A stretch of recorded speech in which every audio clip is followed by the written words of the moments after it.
Welcome into Rick Renner, Texas High School Hysteria.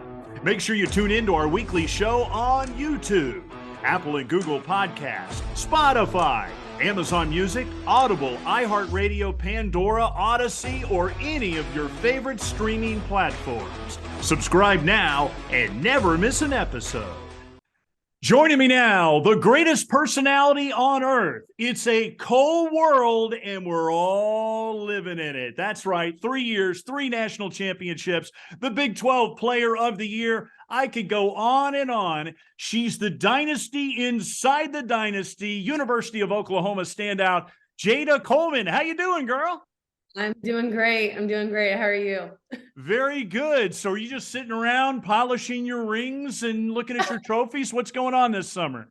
Not quite polishing the rings, just really right now, just kind of relaxing, taking time to myself, spending quality time with my family, but really just relaxing right now. What an unbelievable run for you and your teammates. 53 wins in a row. 3 national championships in 3 years in college. I mean, it's storybook stuff, and it really is a level of domination that we rarely see. I mean, you can make the comparisons to all those great UCLA teams under John Wooden on the basketball court. You could look at the Boston Celtics of the 60s and 70s. It's a very small elite group of dominance. How do you think you and your teammates have been able to stand out and be so good for such a long time? Yeah, I think I've said this before. I think we play for an audience bigger than one. All the above. I feel like we play so free because we know that softball is just a game, and all we're trying to do is glorify God in every aspect that we can. And a lot of people see us doing eyes up, and that was kind of like our motto through the World Series. And really just like, I think people really do get involved in the game and, oh, these many strikeouts and this many errors. But when your heart is so fulfilled in the Lord, I feel like it's so freeing just to play. And you're just playing because you love it and you just are enjoying it. And the energy just comes just straight out of your heart. And it's all through the Lord. And I feel like all the pressure and the media and just everything that we go through, it can be very difficult. And I feel like a lot of people want to live in my shoes, but they also don't see the other side of the things. And just keeping my heart close to the Lord is what really gets me through. Yeah, and I know all the girls, you guys are so spiritual. You've talked about that a lot, and I know you talk about 20 versus everybody, and that's a big theme about how you're just the ultimate team. I mean, it gives me, goosebumps thinking about it and thinking about all those great San Antonio Spurs teams. Individually, maybe they weren't the greatest, but as a team, as one, they were. Did you feel that? Oh, 1000%. I feel like I am confident in my play, but I'm even more confident in the girls around me. If I'm not doing good, if I go 0 for 4, I know TR is about to go 4 for 4, or she's going to hit a home run. If I don't get it, someone else is going to get it. And when you have those teammates around you where you know that they're capable of anything and everything, it takes so much more pressure off you when you're going up to bat, or like when you're having those big moments, because you know that, okay, like if I get out, I know someone behind me is going to do the job. And we had so many moments this past season where there's so many different heroes. There was Kinsey Hansen against Clemson. There was me against Texas. It was Tiare against Stanford. I mean, like, there'd be people off the bench that would come in and get a base hit or even a walk. And just having so much confidence in your teammates around you is what makes you so confident. Yeah, you talked about TR Jennings, and it's interesting. You're the Texas girl. She's the Long Beach, California girl. You come together, number 23, number 24. You guys are the best 1-2 punch at the top of the lineup in the country, maybe in history. Talk about that special relationship with you two coming in as freshmen and being able to go 3 for 3 with national championships in your first 3 years. Yeah, I think we've always kind of been pinned against each other in high school. I was ranked number 1, she was ranked number 2. And then my freshman year, she was freshman player of the year and I wasn't. And it was very social media, you could tell, was kind of putting us together, but we had never, ever let it get in between us ever. And actually our freshman year, I was the one that had the car. So I was the one that took us to go to Walmart and to Brahms and just having that relationship with her off the field and we both are sisters in Christ. So we had that to bond over, and we knew that it's so much more than just us, ourselves, and as individuals. We're playing as a team, and both of our goals was to win a national championship. And we did that our freshman year. And every time we won, we're like, okay, and another one. We're going 2 for 2. Now we're going 3 for 3. And now hopefully we end our senior year with the best goal ever, which is forfeiting. So we'll see. We'll see on that one. Yeah. And, thinking about it, probably coming in as freshmen, you're just trying to figure out how to do things, get to class, and kind of get, this whole new experience about being away from home. Probably the farthest thing from your mind is 4 for 4. But now the impossible is actually possible. How much do you girls talk about that now? Well, yeah, like you said, freshman year, especially with COVID, it was a whirlwind. I feel like freshman year went by in a blink of an eye. It was so crazy. I was just kind of just going wherever they told me to go and just playing game after game after game. And now it's we have goals, and we know what's coming, and we know how to get through this tough season, and what's to come. And I think for the first couple of weeks after we win, we're like, okay, no one talk about softball, like just no softball talk. Let's talk about boyfriends. Let's talk about who's moving in where, like just stuff like that. And then as soon as August comes around, we're like, all right, it's go time. Winning a national championship starts in the fall. And so when we're talking about, okay, what are our goals? We want to be the best team that we can be and be the best players that we can be, and everything else is in God's hands. Well, you were a budding superstar. I had the pleasure of covering you back to your days at the Colony High School, where you were the #1 recruit in the country, the Gatorade National Softball Player of the Year. You won a state championship. Your mom was the coach. It was a dream scenario for you. Looking back to those days as a Cougar and winning a state championship, and how special was all that? What do you remember the most about those days?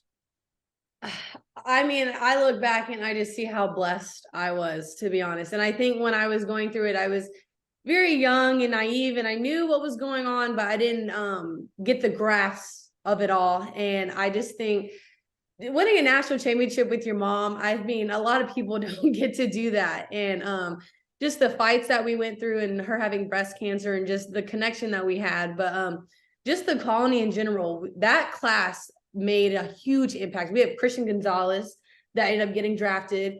Jessica Skorka, I'm pretty sure she was playing for a national championship in soccer. I think they were top 4. I remember watching her play soccer. And Hannah West playing at Texas, like playing Texas soccer. I love her, but Texas. But no, and then Jewel Spear playing on the USA women's basketball team. I mean, that class has really gone out and made an impact on the world, and really representing the Colony very well. And I'm very proud to be a Cougar. I would have thought your greatest memory would have been being homecoming queen. That was, okay, it's a different type of award. I was very proud of myself in that moment, just because I feel like I had impacted my school.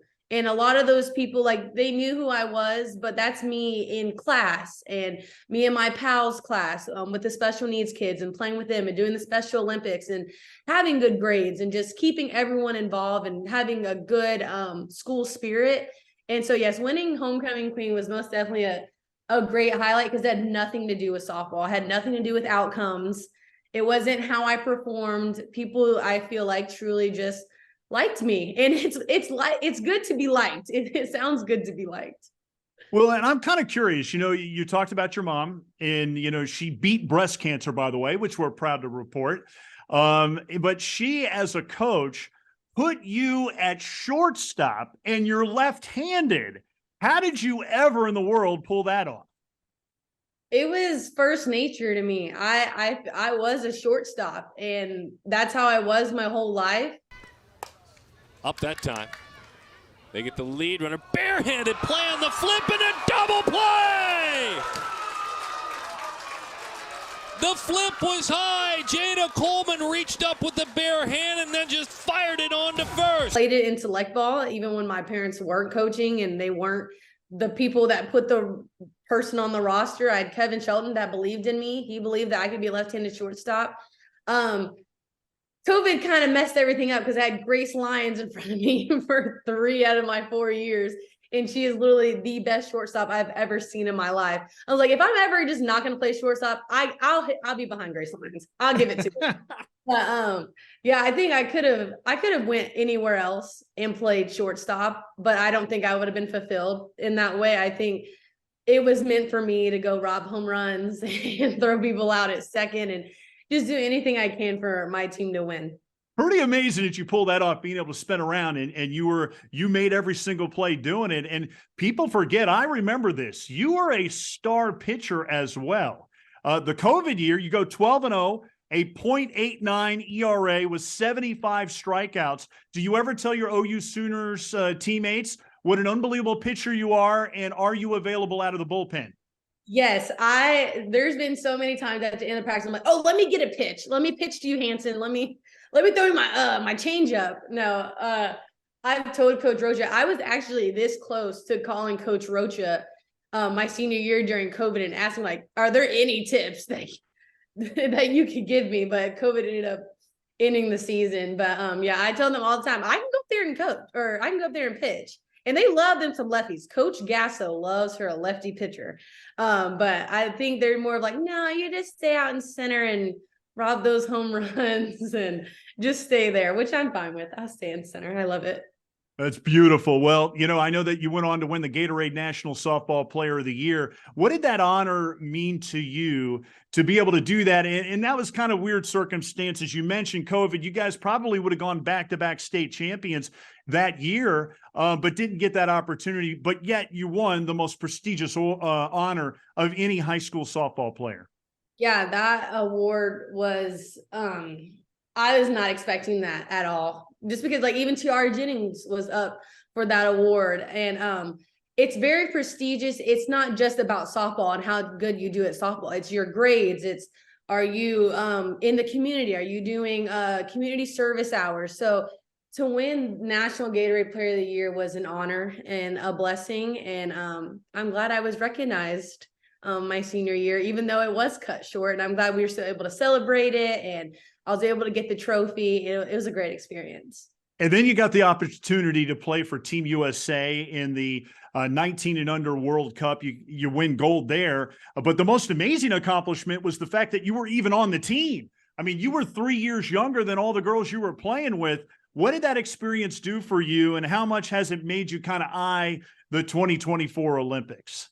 Yeah, I feel like I think about the youngest person on that junior team, and it was so eye-opening to play with like Montana Fouts and Megan Faramo and Skylar Wallace. Like, these girls are big-time softball players, and just to get to learn from them and just the way that they carry themselves on and off the field, I feel like that was one of the most growing moments that I had. I believe I was 17 years old during that time, and just kind of just taking everything in that I could and trying to learn everything that I could from them. And now playing against them, I'm like, oh my gosh, we used to play together. Like, remember me? Don't strike me out, Montana. Like, we're best friends. Like, and it's just so crazy how small the softball world is, and just making those relationships. But yeah, 2024, hopefully we'll be in the Olympics, and that'll be a fun time for everyone. Well, I know Sooner fans and everybody in the DFW would love to see that. I know they called you Baby J, right, on that team, because you were just a little baby. They're like, why is this girl playing with us? Yes, I did get the nickname Baby J. I think, yes, because I was so young. Well, the thing that's always jumped out at me about you is how you live for the moment. You are the moment on the biggest stage in the biggest games. What is it about those situations that really brings out the best in you? Yeah, I think people always dream of being in those situations. And sometimes it's hard to not let the pressure kind of cave in on you and like kind of freeze you up and that kind of thing. But I've been playing this game since I was 4 years old. The bases hasn't changed. The bat hasn't changed. Nothing has changed. So why should I change? And it's kind of just like, I feel like usually yelling and screaming and getting my energy out usually does get the butterflies out. So people are probably like, what is she screaming for? And I'm like, because I'm nervous. I need to like get it out somehow. But yeah, you live for those moments. And win or lose, if you get on base or if you don't, you just be happy that you're even in that moment. Like, I feel like I'll never forget me in those College World Series games, and I'm up to bat with 2 outs, and like, it's just a privilege just to even be in those situations. So yeah, and the catches, my God, the catches. I cannot believe how high you get in the air. Are you able to dunk a basketball? No. It is No. quite remarkable how high you get up and contort your body perfectly and able to stick the landing without hurting yourself. She hits one deep to center field. Coleman went up and took it away again. Jayda Coleman did it again. She took away a 3-run home run from Kaylee Harding. She is the greatest show on dirt, and her name is Jayda Coleman. Tell me about what goes through. I know you work at this really hard, but tell me about the process, about how you get yourself in position to be able to make those catches. Yeah, it's practice. I mean, our team hits a lot of home runs during practice. So it's a lot of practice. I mean, Kinsey Hansen will hit a ball 300 feet over the fence, and I'm still up here like trying to time it just to make sure, even if it were to come down, that I'd be ready for it. But in those big moments, there's not really much going through my brain except for like, go get it, like jump, like there's not much. Just like if you're swinging at a pitch, you're not thinking, okay, swing, or like, okay, take.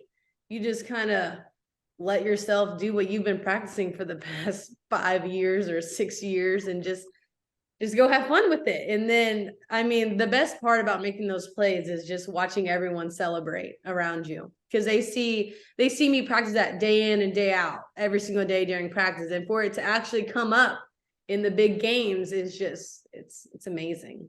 Do your teammates communicate to you, when you're going back on a ball, just to know where the wall is? Because it's amazing how well you know where the wall is, and you're still concentrating on trying to make that grab. Yeah, I don't know if people ever notice this, but in the game, I'll continuously like look back towards the wall. Like if I'm moving and like I'm okay, I got about 5 steps, like 5 sprinting steps before I like have to jump. And then also Riley Boone, I'm always like, okay, you got me. Like, don't let me just run into this fence. Like I'm gonna trust you that you're gonna tell me that the fence is really close. And so it's so fun when you have teammates right next to you and they're like you got it, jump. Like, I don't know if people can hear it on TV, but Boone's like telling me like jump as high as I can. And but yeah, it's trust in one another. And I've been playing alongside Boone for a long time. And so just having trust in her that she's gonna tell me where it's at, and then just go get the ball. It is remarkable. I mean, I think about girls all over the country playing college softball, and they'll be lucky to make one of those in their career. It seems like you do it every game, and to be able to do it in back-to-back World Series on the biggest stage with everybody watching, it's like, wow, oh my. I mean, it's just breathtaking. Do you find yourself enjoying the catch even more than hitting a home run? Oh, that's a tough one. I think it honestly depends on the score. Because a lot of people ask me, oh, which one do you like better? And I'm like, I don't know, because the Florida State one, that would have been a 3-run bomb, and they would have ended up being up 1 from us at the end of the game. And so I feel like that was more meaningful, because I knew like towards the end, you get to see like, oh, if they would have scored those 3 runs, we would have gone to a game 3. But it's so crazy. I think I would rather rob a home run than hit a home run. Now, rob a home run, hit a grand slam is a little bit different. I think I'd there you go. A grand slam than rob a home run. Unless the home run is a grand slam and I rob that. I don't know. There you go. It's pretty close. It's pretty close. That's apples to apples. You've been one of the best hitters in the country, and a multi All-American first team. Pretty amazing stuff. You've been able to do that. And the one thing about this year is the fact that you've upped your power, and you were up there for the team lead with 17 big flies this year. We brought it today. Coleman hammers one. Wow. If it stays fair, it's not just fair. Cow. It's out of the stadium. Jayda did it again. Coleman bombs it out of here. Go hunting, Jayda. Pull out the bow and arrow. It's 3-0 Sooners. How are you able to do that and increase your power, yet keep that great batting average at the top of the lineup? Yeah, I really worked hard over the summer to gain some weight and to get some more muscle. I got with our strength coach, and at the time it was Dane Sommer. He's one of the best strength coaches I've ever met in my life. He makes me want to go work out, and that wasn't the case for a long time. I hated working out. I hated running, and he made me a better player. He made me the player that I am today, and he really worked with me all throughout last summer, just like trying to build this muscle and getting nutrition, the right nutrition that I needed to get that muscle and like just kind of get to the weight that I wanted to be at. And I honestly never changed my swing. It's the exact same swing that I had my freshman year. Now I just have the muscle and the power kind of behind it to get it over the fence. Well, you know, the best part of your game has to be the celebrations. I mean, nobody celebrates like you. It's so much fun to watch, and it's almost majestic watching a home run trot. I mean, once you hit the ball, I'm more excited about seeing, you know, the bow and arrow and coming through the place and all your teammates jumping on you. How did that ever start? Did you practice it in a mirror? I mean, how did that whole thing start for you? It just comes from the heart, to be honest. It's all real. I think we've gotten some heat for like, why are you celebrating for walks? And I don't think people understand how big those walks can end up coming in handy. I mean, just like the Stanford game, I ended up getting intentionally walked, and Tiare ended up hitting a ball in the gap. We ended up going up 2 runs instead of only 1 run. And how much does that make your pitcher relax more when they're like, okay, like they had to score 2 runs, not just 1 run to tie it up, that kind of thing. Just the whole thing behind, I think knowing the game is why we get so excited, and we know the ins and outs of it, and we understand like what is a big momentum shifter and just that kind of thing. But the bow and arrow came from Coach Gasso, because we knew we had a target on our back, and we knew people were going to be hunting us down. But we were not going to let people hunt us down. We were going to go hunting for them, and that we weren't going to let people just have a bullseye on our back. And that's kind of where the bow and arrow kind of came from. And I also love the Hunger Games. And I kind of watched the Hunger Games kind of around conference, and I was like, oh, I kind of like love this idea. I'm totally going to do this. And then I ended up just coming from my heart and just being excited. It is so majestic, you know, and it's kind of a long celebration. You almost have to start it at second base when you're rounding the bases, you know? Yeah. I mean, you got the fly in. Yeah, fly in, arrow, eyes up. Yeah, you gotta start it at like second base. Well, there's the many faces of Jayda when we watch these games, and the cameras are always on you. No matter what's going on, you're always looking at somebody, always doing something, and you seem to really, really love to celebrate beating Texas. What's up with that? I mean, of course, every OU athlete loves to beat Texas. I think it's because they are so competitive, and you can feel that they want to beat us. They do, just like how we want to beat them. And I think sometimes we can feel teams kind of surrender. But with Texas, they don't ever surrender. It doesn't matter what the score is. They're never surrendering against us. But yeah, just that OU Texas rivalry, it's just something different. And then it just kind of boils you up a little bit more than normal. Well, you bring the nonstop energy. I mean, from the moment you wake up in the morning to the moment you get off the bus. Let's go, baby Boomer! Let's go, baby Boomer! Baby Boomer! Let's go, baby Boomer! I mean, it really is extraordinary, and it is catching on in the state of Oklahoma. Whenever anybody gets off a bus, they do your Boomer Sooner baby. And what do you think about this rage that you've created, and how did that start? Yeah, I love it. I love that the game of softball is growing, and it's not me and, oh, everyone's talking about me. No, that's not the case. I love that I'm a part of bringing attention to the game of softball.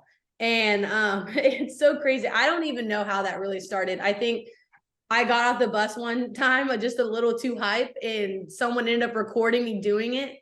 And our media guy was like, oh yeah, we need to keep doing that. I really like that. Let's go! College World Series logo. Better baby Boomer! Let's go, baby Gilbert! Yeah, I think there was just one time I came off the bus and I was just super hyped. No, I have no reason. I don't know why. It's probably my freshman year. And I was just probably so excited just to get on the field and wear the University of Oklahoma on my chest. And I think someone had just recorded me doing it and they had posted it. And then I think our media guy was like, hey, like, why didn't I get this? And I was like, I don't know. I was just being me, just getting off the bus. I do that all the time. And he was like, oh, well, I need to start recording that. And then it just became a huge thing. But like I said earlier, I just love that I'm a part of something that is making the game of softball grow. I think that is the most important. And I have seen it with my own eyes, softball just continuously just growing and growing and growing. And it's awesome. And now we just got to get it to pro. I mean, the pro leagues they're getting into it. They're trying. And I'm just like, we got to make it more. We need our fans to continually like watching pro and like invest in pro. And Let's go, baby Boomer! Well, Jayda, OU is such a special place. You know, you win 3 national championships with softball. Your gymnastics team matches you the last 2 years going back to back. And then, of course, it all feeds off of the football tradition, which is tremendous there. What is it about the OU campus? It almost seems like winning breeds winning. yeah, I think a lot of athletes, when they get recruited to OU, they're here to win. You're here to win a national championship. You're here to win a Big 12 championship.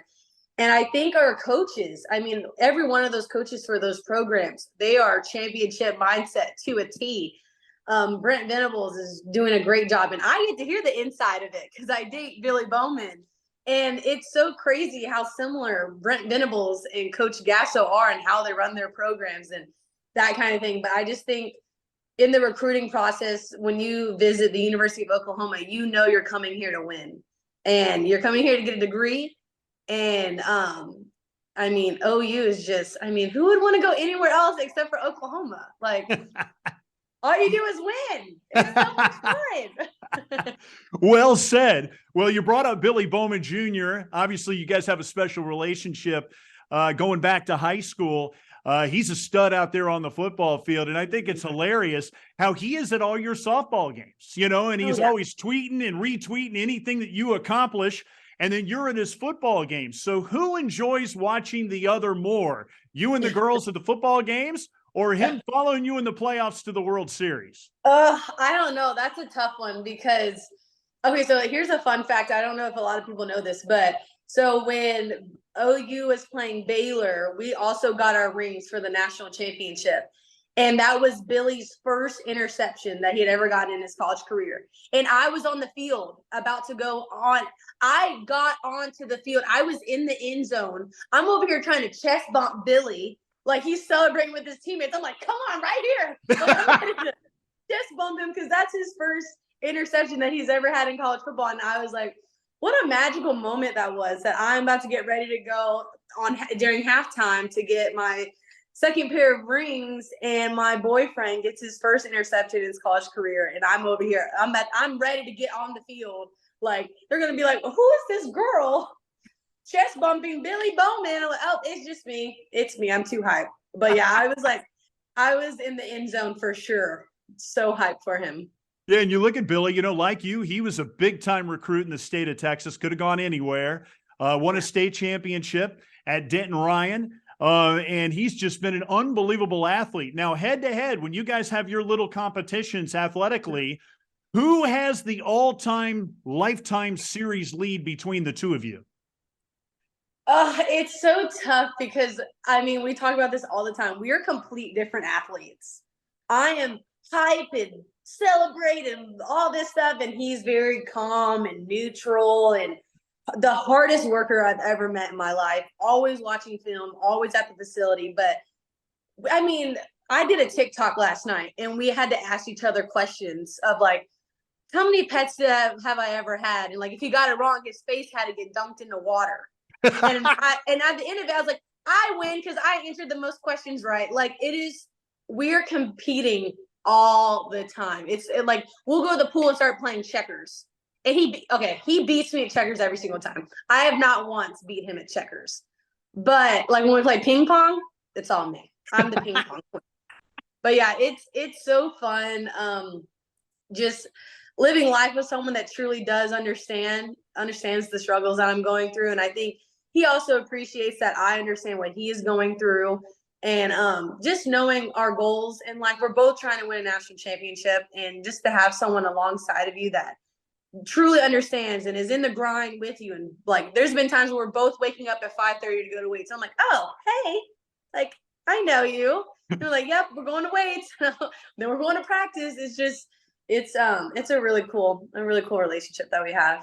Both of you are such great kids. It's been fun to cover your high school careers and now here at OU. And I wonder who did it better as far as catches, because he's a guy, he played receiver and DB in high school. And obviously you make all these great catches. We talked about it earlier. Who does it better between the two of you there? I don't know, because the only thing is, because like we talk about football all the time, he has to react to someone else doing something. And I don't think I could do that. Like, I don't think I'd be able to like anticipate like they're going to just turn and just like go forward. And he just kind of cuts across, and like, he is so fast. It's ridiculous. I could watch him run all day, but like my catches are a little bit more on my turns. Where I'm like, okay, I'm watching a ball fly. Let me go up there and catch it. But like, he is like completely reading like 3 different players at one time, and the quarterback that's like 30 yards down the field and it's incredible. But I think our sports are so different. It's so hard to compare, but I think we're both great athletes, and I think we're both so proud of each other. And it's so fun. Like literally last night, we went back and we were watching his interceptions like at the Oklahoma State game, and just like watching my highlights, and it's fun for sure. Good viewing in that household, no doubt about that. Yeah. Well, you look at the OU softball program, 7 national championships, 6 in the last decade. Talk about your coach, Patty Gasso, who has done just an unbelievable job. She's won 80% of her games. How do you think she's been able to maintain all this consistent winning for so long, and what has she meant to you and the girls? Yeah, Coach Gasso, it's hard to even describe her, to be honest. She's a GOAT for sure, the GOAT.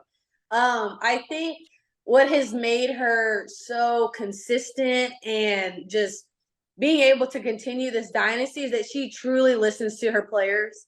I feel like our generation now, we most definitely need to feel heard. I feel like with mental health, that everything that went on, like what was it, a year ago or 2, I feel like she's very open to hearing what we need, and just having mental health days and just that kind of thing. I think she's very open to conversation, and she's most definitely a boss lady. And that's what she teaches us, that we're going to be girls coming in and we want to graduate as women, and just being able to have tough conversations, and just, it's all the experiences that we do throughout the year. Like we go to the old people home, and just doing all these experiences. I feel like we're becoming women, and that is her main goal, is to teach us like how to have a conversation, how to ask for demands, and how to just like how to ask for things that we know that we deserve. And it's really hard to do that as a female athlete, and to make sure that we're continuously just breaking those glass ceilings. And